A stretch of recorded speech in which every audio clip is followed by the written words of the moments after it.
안녕하세요. 경제식 네트워크의 이명재입니다. 오늘은 칼럼 토크 11회 그리고 그 부유세, 부자 세금에 관한 칼럼을 가지고 와서 교수님하고 얘기해보는 시간 가졌겠습니다. 예. 자, 이 칼럼에서 얘기를 하고 있어요. 부유세. 각 나라마다 부유세를 실시했던 나라도 있고 실시하고 있는 나라도 몇 개 안 남았죠. 몇 개 안 남았는데 이제 하고 있고 이제 그런 나라들을 봤을 때 항상 비효율적이고 부자들한테 이제 세금을 걷어서 이제 국민들한테 공익을 위해서 쓰자라고 하는 목적이 있지만 결국에는 그게 이제 그런 의도랑 다르게 흘러가기도 하고 그리고 그게 효과가 많이 없다고 얘기를 해요. 그래서 우리 교수님이랑 같이 얘기를 나눠볼 거는 부유세란 일단 무엇인가부터 시작을 해볼게요. 결과적으로 돈을 많이 벌거나 재산이 많은 사람한테 네. 특정적으로 그 사람들한테만 적용하는 세금, 이게 이제 부유세죠. 네. 부자기 때문에 내야 하는 세금. 이제 일반적으로 보통의 소득세는 몇몇 나라를 빼놓고는 다 누진적이어가지고 네. 소득이 많으면 부자들한테 더 많이 걷어가니까 부유세 성격이 있는데 그런 건 이제 되게 부유세라고 좀 얘기를 안 하고 소득세의 누진세라고 그러고 특별히 따로 띄어서 일정 이상의 재산 또는 일정 이상의 소득 있는 사람한테만 또 별도로 매기는 세금 이런 걸 이제 부유세라고 그래요. 예.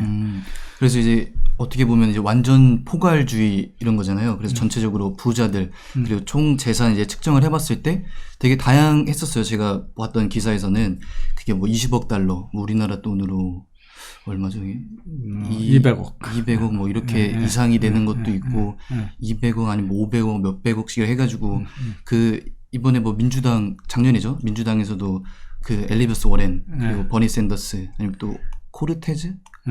AOC 크로테즈 맞나요? 이제 그 친구들도 뭐 부유세를 몇 퍼센트 먹여야 된다. 그리고 소득세율도 70%, 80% 내게 해야 된다. 이렇게 해서 부자들을 엄청 괴롭히는 어떻게 보면은 왜냐면 항상 다수가 서민이기 때문에 부자들을 괴롭힌다는 표현이 좀 그럴 수도 있는데 그렇게 공격적으로 세금 측정을 하려고 하더라고요. 그렇죠. 많이 벌면 많이 내야지 이런 거에 다 동의하거든요. 우리나라 사람들도. 근데 이제 그게 대부분 위선적이에요. 왜 위선적이냐면 본인이 그렇게 부자가 되면 전혀 또 그렇게 내고 싶지가 않은 거예요. 그렇죠, 아무래도.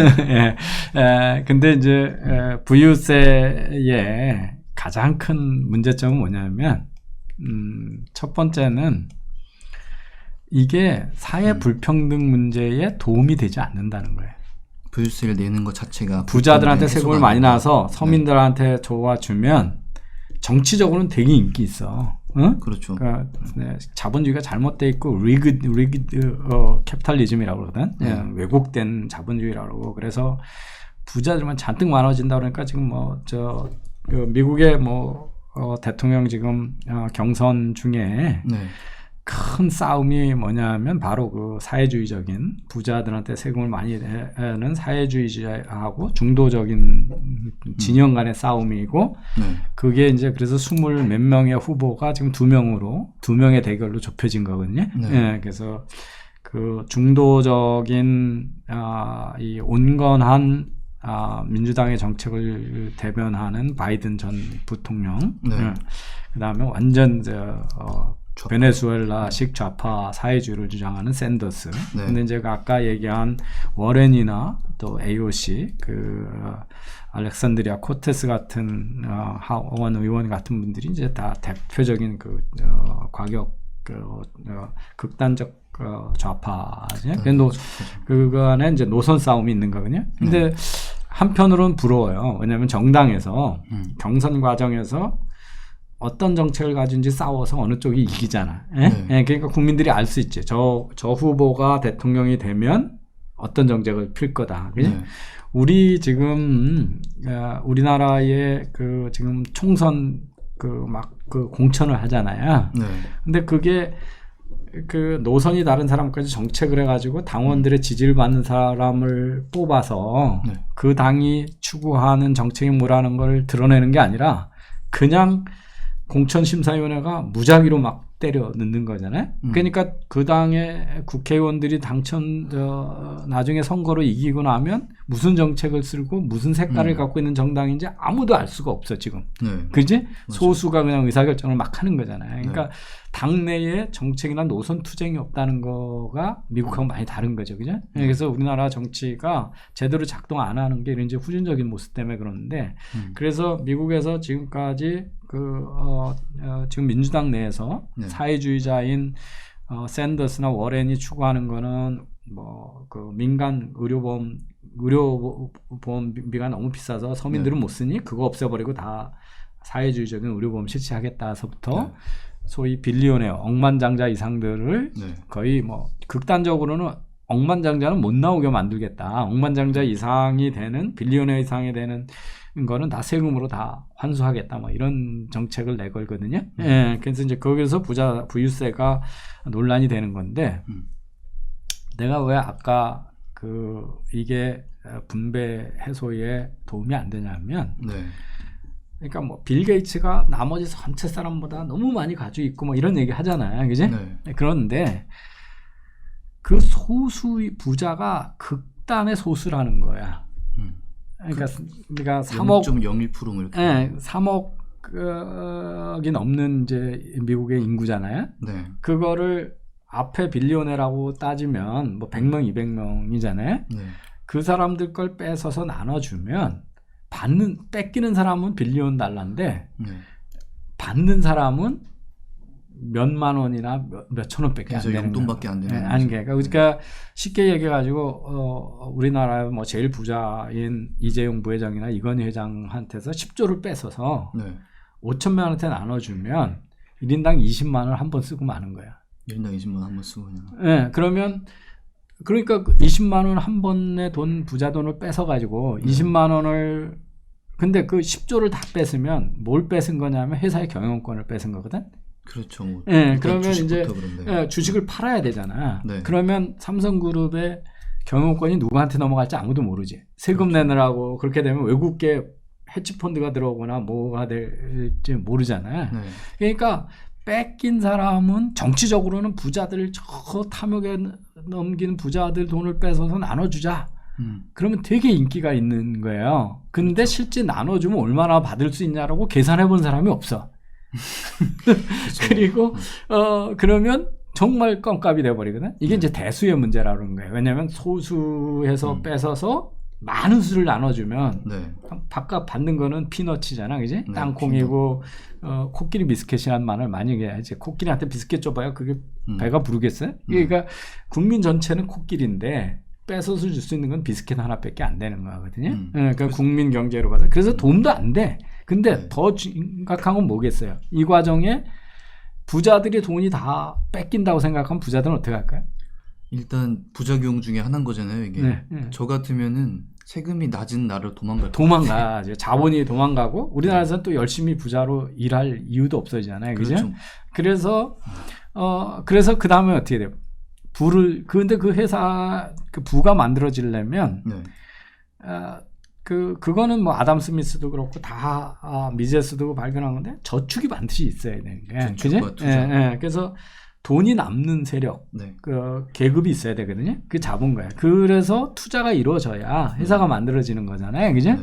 그래서 그 부자가 없는 사회가 되면 자본이 빠져나가기도 하고 기업이 정상적으로 돌지 투자가 일어나지 않기 때문에 결국은 더 가난해지잖아요. 네. 그래서 이 부유세라고 하는 것들이 정치적으로는 부자들 악마로 만들고 막 그래서 정치적으로 인기고 서민을 위해서 뭐 그 샌더스가 하는 말이 항상 이거야. 1%를 위한 경제가 아니라 100% 모두가 잘 사는 경제를 만들어야 된다. 네. 그러면서 옛날 과거 방식의 세이모 그런 정책은 이제는 통하지 않는다. 이런 막 얘기를 해. 그러면 젊은이들이 막 박수 쳐. 그런데 그러면 나라 망하는 거거든요. 네. 그런 가슴 따뜻한 젊은이들한테 먹힐 만한 얘기긴 해요. 그렇지. 먹히죠. 근데 이제 늘 그러죠. 내가 얘기하는데 우리나라 시급 10,000원도 줄 수 없는 돈이다. 우리 전체 경제가 생산하는 부가 그렇게 안 되는 거예요. 네. 시간당 생산성이.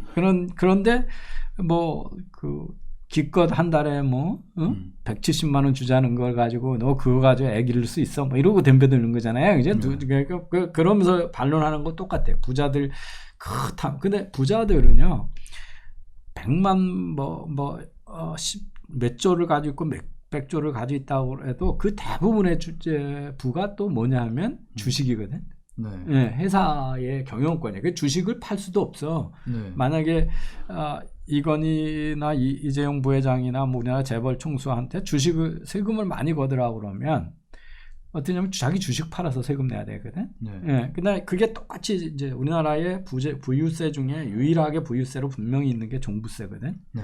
예, 큰 집을 가지고 있으면 세금을 많이 내라고 그러잖아요. 그러니까 네. 부자들이 재산에 입각한 남들은 안 내는 보통 사람은 전혀 안 내는데 큰 집, 비싼 집을 가지고 있기 때문에 걷는 세금이니까 그게 부유세잖아요. 네. 그죠? 그래서 다른 나라는 부동산 세금을 중앙 정부가 걷는 나라도 없어. 맞아요. 원래 이건 다 지방의 그 지역에서 네. 자치구에서 걷거나 우리로 얘기하면 시도까지는 걷는데 네. 중앙 정부가 걷는 게 없어요. 왜냐하면 중앙 정부는 그 집을 살기 좋게 만드는데 아무래도 해놓은 게 도움을 안 주는 거고. 네. 그런데 어쨌든 우리나라 종부세는 다 국가가 얻어가는 건데 그래서 부자들한테 걷어가지만 그게 우리 빈부격차 해소나 부동산 가격을 활성화하는데 아무 도움이 안 되거든요. 그러니까 부자를 처벌하는 세예요. 그래서 이제 부유세의 문제는 정치적인 인기에 비해서 경제적으로 부작용이 더 크다. 부작용이 더 크다 오히려. 그 이제 그런 거가 지금 있는 게 가장 부유세 중에 제일 큰 문제예요. 제가 사실 궁금한 게 있었어요. 소비가 이제 우리가 세금을 딱 나누면은 뭐 소비, 소득 그리고 재산 이렇게 크게 세 개로 나눌 수 있잖아요. 근데 이제 부유세 같은 경우는 재산에 들어갈 거잖아요. 그럼 재산에 들어간다고 했을 때 우리가 부자라고 생각하면 일반적으로 돈 많이 벌고 돈 많이 버는 것 때문에 그 자산도 많이 쌓아놨고 그렇게 생각하는데 나중에 은퇴하고서 소득이 없을 경우에 재산만 측정하면은 부자인 사람들이 또 많잖아요. 그렇게 했을 때는 소득이 없었고 낼 수 있는 여력이 안 되는데 그게 이제 우리나라 종부세의 가장 큰 문제예요. 왜냐하면 그 강남 같은데 부자만 산 게 아니라 옛날에 그 강남도 다 청약할 때 미달되고 그랬었거든요. 그다음에 우리나라는 시장 가격에 의해서 부자들이 부자 동네에 비싼 집을 산 게 아니라고. 그러니까 원래 우리나라의 비싼 집은 다 이 강북이었잖아. 그러니까 평창동이나 이런 데고 이 서울에서도 이 청계천 북쪽이 비싼 동네거든요. 거기 양반들이 살던 데요. 그래서 지금 우리가 알고 있는 이제 강남의 압구정이나 잠실은 그게 다 모래바다 위에다 지은 거잖아요. 그러니까 지금 현대적인 건축 기술이 없을 때는 집 지을 만한 데가 아니야. 툭 하면 범람하고 모래니까 기반도 낮잖아요. 그리고 왕 보러 가려면 한강을 건너야 되는데 그게 쉽지 않은 일이잖아요. 그지? 그러니까 변두리였고. 그래서 잠실이라는 말이 무슨 뜻인지 알아요? 잠실이요? 잠실. 맨날 잠겨서 그런가? 아니, 그 누에 잠자야. 누에요. 그래서 누에를 기르는 뽕을 줘가지고 누에를 기르는 거를 잠실이라고 그러거든. 그러니까 거기 뽕나무만 잔뜩 심어가지고 농사짓던 땅이지 잠실이라는 게. 그래서 잠실이구나. 잠실이에요. 그래서 사람 살만한 곳이 아니었던 거예요. 그래서 첫 번에 거기 갈 때 다 미달되고 그랬어. 그래서 서민들이 가서 사는 거야. 원래. 그래서 그리고 우리나라는 시장으로 주택을 배분한 게 아니라 시장에서 높은 가격을 주서 산 게 아니라 청약제도라고 있어서 재수 좋으면 당첨되면 싼 가격에 샀잖아. 그러니까 소득이 안 높은 사람도 지금 강남에 산다고. 그래놓고 집값만 올라간 거지. 근데 이제 그런 자영업자나 노인회나 뭐 대기업 안 다녔던 분들이 그 은퇴하고 나면 아무런 소득이 없잖아요. 집 하나밖에 없는데 세금을 많이 때리라고 그러면 집 팔아서 세금 내란 얘기잖아. 그지? 그러면 그건 거의 그 동네에서 살지 못하라는 얘기잖아요. 그래서 세금을 내기 위해서 자기 자산을 팔아야 되는 거잖아요. 그러니까 그게 부자들한테 부유세하고 똑같은 거예요. 그다음에 이제 우리나라에 또 숨겨진 부유세가 있어. 그게 뭐냐면 상속세야. 상속세요. 대부분의 그렇죠. 사람들은 면세 금액 이하기 때문에 10억 미만은 세금을 안 내거든요. 배우자하고 가족 있으면 10억이 면세 공제 금액이에요. 근데 이제 부자들 특히 기업을 인수하는 사람은 일대주주 같으면 할증을 해. 이게 다른 나라하고 정반대야. 다른 나라는 기업을 운영하다가 그걸 상속을 해서 계속 운영을 하고 사람을 안 내보고 운영을 해준 고용을 유지하면서 기업을 해주면 네. 고맙다 그러면서 세금을 줄여주는데 우리는 일대주주가 주식을 상속을 받으면 네.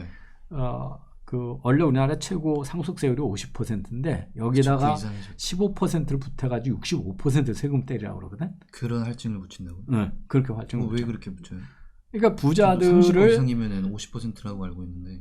네, 거기다가 거기에 30% 그러니까 15%를 더 합쳐가지고 네. 일대 주주는 큰 회사의 일대 주주는 65%를 내야 돼. 그 얘기는 뭐냐면 내가 버는 돈을 자식한테 넘겨주지 말라는 거야. 부의 대물림도 얘기. 부의 대물림을 못하게 하는 거지. 이게 자본주의를 부정하는 거거든. 출발선이 불공평하다 그래갖고. 네, 근데 그러잖아요, 항상. 우리가 재산권이라는 게 뭐냐면 나 하나 잘 먹고 살려고 버는 게 아니잖아. 네. 가족이 같이 다 잘 먹고 살려고 하는 거잖아요, 그지? 네. 네.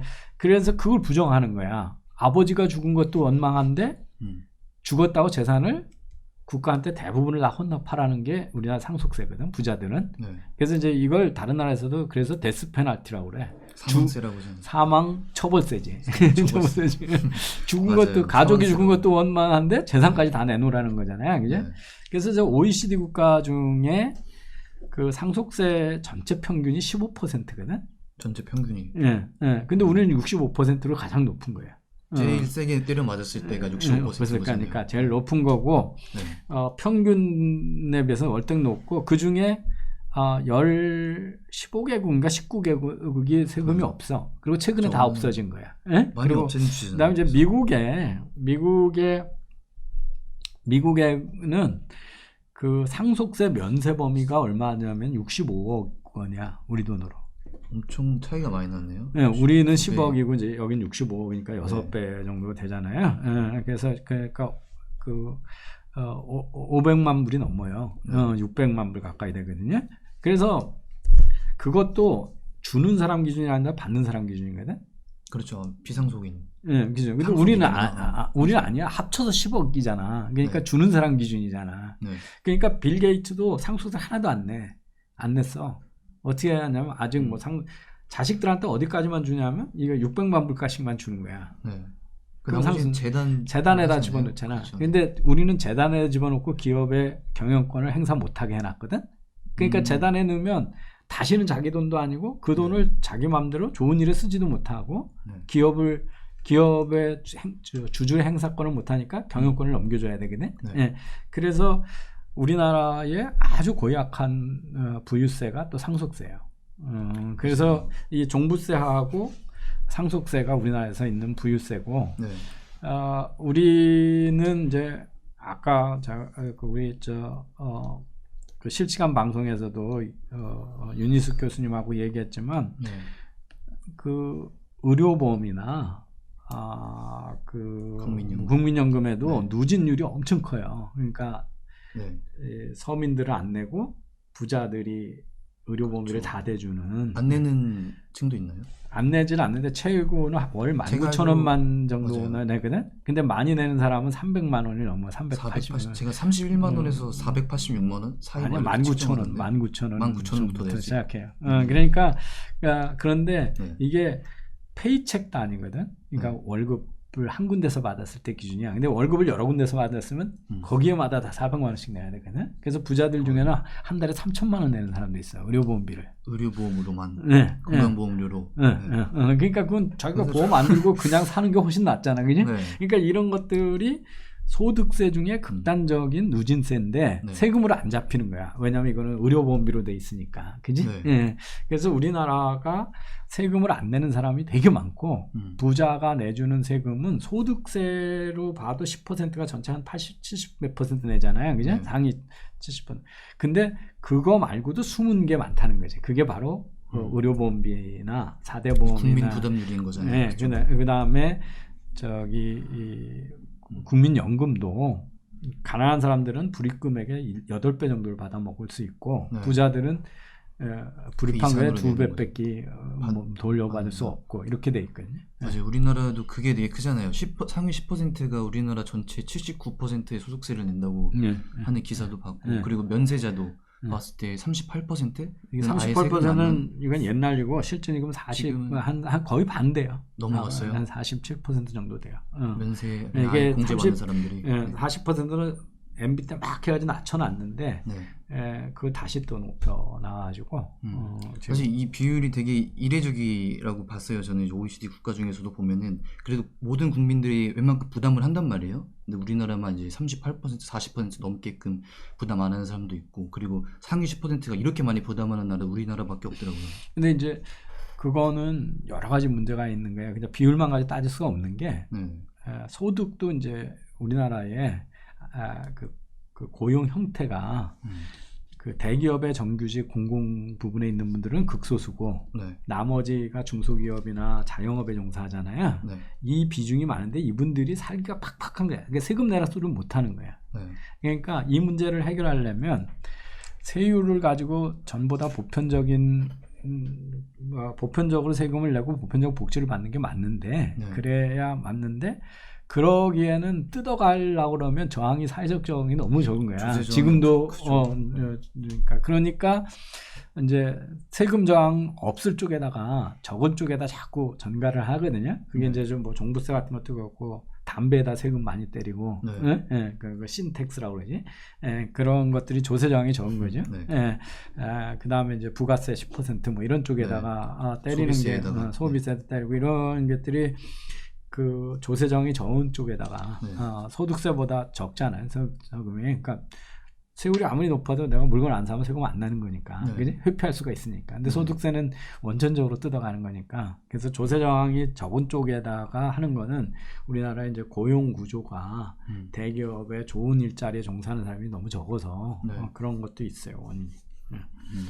사실 이게 부유세로 시작해가지고 부유세가 세금이다 보니까 세금이 또 되게 복잡하고 다양하잖아요. 어렵고 그래서 부유세, 뭐 세금 관련 상속세, 그리고 소득세, 소비세 막 이렇게 여러 분야를 얘기를 해봤는데 그래서 제가 마지막으로 이제 교수님께 질문해보고 싶은 거는 부유세 사실상 명목적으로 우리나라는 부유세가 존재하는 거잖아요. 이제 상속세도 그렇고 종부세도 그래가지고 그러면은 뭐 이런 부자들의 불공평함도 좀 달래주고 아니면 서민들의 그런 애환이라고 할까요? 불평등하다고 자꾸 막 소리치는 그 정치적으로 이용해 먹는 그런 걸 좀 잠재우고 공평하게 세금을 책정을 하려면은 어떤 사실은 세금에서 공평한 세금은 없어. 왜냐하면 세금이 공평하지 않은 이유는 뭐냐면 세금은 국가가 강제로 뺏어가는 돈이잖아. 그래서 누구도 공평하다고 생각을 안 해요. 안 해요. 그러고 이제 세금이 높아진 거는 그만큼 그 나라가 잘 사는 나라야 사실은. 잘 사니까 뜯어서 쌓아놓을 수가 있는 거야. 뭐 우리도 60년대에는 세금이 누진 낮았고 지금은 미국 같은 경우에 전체 GDP에 국가가 뜯어가는 비중이 40%가 훨씬 넘거든요. 크네요. 비중이. 우리도 지금 이제 많이 크죠. 왜냐하면 우리가 지금 1년에 한 2,000조가 안 되는데 정부 예산이 최근에는 뭐 700조 이렇게 하잖아. 그지? 그럼 뭐 3분의 1 이렇게 되는 거잖아요. 그지? 1,800조에 뭐 이렇게 세금 계속 올라가고. 근데 그거는 정부 재정뿐만 아니라 아까 사회부담금가는 그보다 더 크니까 그렇게 올라가는데 미국도 건국 초기 1900년대 초만 해도 그 정부 연방 정부가 가져가는 재정이 전체 GDP의 3% 이렇게밖에 안 됐었어요. 되게 작네요. 그러니까 정부의 기능을 작게 가져가. 그런데 정부가 많이 뜯어가면 뜯어갈수록 성장률이 낮아지잖아요. 그래서 이 정부의 비중이 커지는 거는 경제가 발전해 가지고 나눠 먹자는 세력이 커진 거를 반영하기도 하는데 그게 또 그 선진국으로 경제가 그 소득이 높아지면 왜 성장률이 낮아지냐? 정부가 가져가서 쓰는 돈이 많아질수록 민간 부분에서 활성화가 덜 되는 거예요. 돈이 덜 들잖아요. 그리고 정부가 가져가면 낭비가 너무 많거든요. 비효율적이고 비용이 많이 나가잖아요. 비용도 그렇고 시장에 개입을 해가지고 자꾸 시장에서 더 돈을 벌 수 있는 기회를 박탈하거든. 좀비 기업을 만들어내고 막 이러잖아요. 이게 자기는 지원금이라고 그러는데 경쟁자가 볼 때는 부당하게 이득 지원을 받아가지고 내가 부당한 경쟁을 하니까 정부 보조금 받는 회사하고는 싸울 수가 없잖아, 그지? 네. 예, 그러면 민간 부분에 투자가 안 일어나고 그래서 파괴되는 영역도 많거든, 부가. 네. 예, 그래서 그렇게 되면서 경제 성장이 낮아지는 거죠. 그러니까 우리나라는 지금 인구가 줄고 해외로 나가고 이런 것 때문에도 그렇지만 정부가 점점점 커지면 네. 경제 성장이 점점 낮아지기 때문에 예, 그래서 그런 이제 역효과도 있는 거죠. 예, 그래서 이 부자 세금은 정치적으로 이제 결론적으로 우리 네. 몇 번 얘기하지만 정치적으로는 되게 있죠. 인기가 있는 정책인데 현실적으로는 역효과가 더 많은 정책이다 하는 거예요. 그게 우리나라 사람들 다 이해 못하는데 그 아시아에서 가장 경제 개발을 확실하게 잘한 나라라고 그러면 홍콩하고 싱가포르 이런 나라잖아요, 그죠? 네. 예, 거기는 그 소득세도 누진이 없어요. 그러니까 누진세가 아니에요, 거기는? 예, 그냥 똑같아. 퍼센트가 네. 똑같아도 돈 많이 버는 사람 많이 내는 거잖아, 그지? 네. 예, 그러니까 100원에서 10% 내는 사람은 10원 내는 거고 10,000원에 10%는 1,000원 내는 거잖아요. 네. 그러니까 그래서 비율이 똑같아도 사실은 부자들이 많이 내는 건데 누진세가 있으면 훨씬 더 많이 내는 거잖아요. 그래서 네. 내가 박사과정 끝나는 해에 네. 홍콩 과기대에서 교수 오퍼를 받았었거든요. 네. 예. 근데 그때는 지금은 모르겠어요. 그때는 홍콩은 조금 그 후에 제도가 바뀌었는데 소득세가 소득과 상관없이 다 11%야. 그냥 엄청 싼 거지. 11%라고. 다 11%잖아요. 되게 낮은데. 낮잖아요. 그러니까 세금이 낮은 나라들이 있고 그렇게 누진성이 낮은 나라. 그러니까 그 미국이나 한국이 북구 유럽보다 누진성이 훨씬 높아요. 우리는 자꾸 북구 유럽이 누진성이 높을 거라고 생각하잖아요. 분배 강조하고 복지 높은 나라들이 아니에요. 거기는 다 같이 내서 네. 다 같이 나눠서 위험할 때 나눠 쓰자는 주의거든요. 네. 예, 그래서 사회가 부자한테 다 뜯어가지고 쓰는 거는 가난한 사람한테 쓰라고 그러면 부자들이 자꾸 도망가게 되지. 그리고 세금을 회피하려고 애를 쓰잖아요. 네. 그래서 내가 누누이 강조하는데 우리나라 재벌들이 감옥 가는 이유가 대개는 일감 몰아주기로 돈 빼돌리고 네. 상속할 때 뭐 이렇게 인수합병 통해 가지고 유리하게 했다고 그래가지고 맨날 욕 먹잖아요. 네. 근데 그 하는 이유가 뭐냐면 아까 상속세로 재산을 다 자식한테 물려주는 거라고 다 뺏으니까 세금은 많이 낸다고 해놓고 돈은 실제 기업에서 빼서 세금을 이렇게 갚는 거야. 응? 그게 일감 몰아주기 방법이거든. 근데 그거는 제도가 너무 그 개인의 재산권을 침해하는 대로 만들어 놓으니까 네. 그 경영권을 지키고 세금을 내려면 그 방법밖에 없어요. 아니면 주식을 팔아서 재산을 다 국가에 헌납해 놓고 자기는 아버지가 100 가지고 있던 거를 65는 국가에 내고 35만 물려받아라. 네. 그거를 사람들은 부자니까 당연하다고 생각하지만 그 당연하다고 생각하는 부자가 되면 절대 그렇게 못하지. 그리고 네. 2대만 내려가면 기업 다 내놓으라는 얘기잖아. 네. 35% 남은 거에 또 65%를 내고 나면 그지? 네. 10%도 안 남는 거고 3대 내려가면 4% 남어. 맞아요. 그것도 생각나는데 옛날에 유니도스라는 그 기업도 갑자기 그 회장이 돌연 이제 죽었는데 돌아가셨는데 그 세금을 상속세를 감당할 수가 없어갖고 주식을 매각했다고 하더라고요. 네, 근데 이제 그 큰 회사들은 네. 그걸 피해가는 온갖 편법을 찾아내는 거지, 그지? 큰 부자들은. 근데 이제 중소기업에 뭐 전혀 생각도 않고 성실하게 살던 분들은 그렇게 되고 나면 회사를 국가에 헌납하라고 그러잖아요, 그지? 예, 그럼으로써 부자들. 근데 문제는 뭐냐면 우리나라가 WTO 차지하고 그 김영삼 대통령 때 세계화하고 그러면서 금융시장을 다 개방을 했거든. 네. 그러니까 해외 투자가 자유롭잖아, 그지? 네. 그러니까 그렇게 됐기 때문에 우리나라의 자본을 자꾸 공격을 하면 자본가를 공격하면 자본이 다 해외로 나가버리잖아요, 그지? 네. 예. 그래서 어느 나라나 주식해서 버는 돈, 자본에서 나오는 이익이 불로소득이니까 세금을 많이 때릴 것 같은데 세율은 근로소득이 훨씬 높아. 왜 그러냐면 자본에다가 이익에다가 세금을 많이 때리면 자본이 해외로 도망가 버리고 네. 국내에 자본이 들어올 리가 없잖아. 그럼 경제 안 돌아가잖아. 그래서 그 소득의 해외 이전성에 차이가 있기 때문에 우리는 뭐 불로소득, 그 부동산에서 돈 생긴 걸 불로소득이라고 막 욕하잖아. 네. 부동산 불로소득보다 주식 투자에서는 불로소득이 더 나쁘지.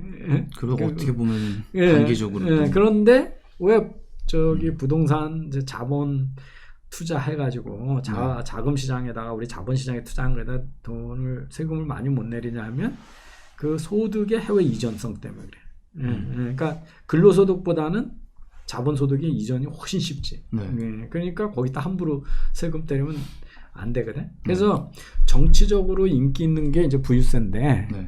그렇게 되면 부자들이 도망간다는 거지. 우리 이 자본시장이 이미 다 국제하고 똑같이 열려 있는 시장이고 그 우리가 막을 수가 없어요. 막으면 우리나라 망하는 거거든. 네. 그 우리나라에서 갑자기 자본이 확 빠져나갔던 게 IMF 때요. 금융위기잖아요. 근데 이 우리나라 부자를 괴롭히면 서서히 빠져나가거든. 몰래 다 빼.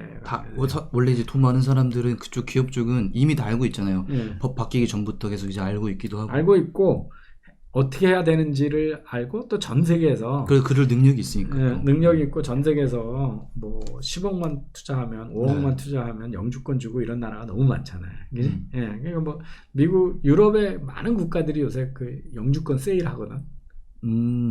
자본이 영주권 부자들 세일이요? 들어오게 하고. 그러면 엄청 도움이 되는 거예요. 트럼프 때 그러면. 아니 뭐 왜냐하면 그래야 돈이 돌고. 그렇죠. 아무래도 그러니까. 돈 많은 사람들 불러들이는 그래서 거죠. 아일랜드 같은 데가 아주 못 사는 나라였는데 OECD 국가 중에서 성장률이 가장 높은 부국으로 올라간 이유가 다 자본이 쉽게 들어오는 거에 대해서 세금을 안 걷었기 때문에. 그래서 많은 돈이 그 작은 나라에 몰리니까 나라가 잘 된 거죠. 정리를 조금 해볼게요. 방대한 양의 또 말씀을 해주셨기 때문에 일단 부유세가 그 실효적이지 않다는 거는 자본의 도피 가능성이 굉장히 크고 그리고 부자들 같은 경우에는 이미 전문 지식인을 고용할 수 있는 능력이 있어요.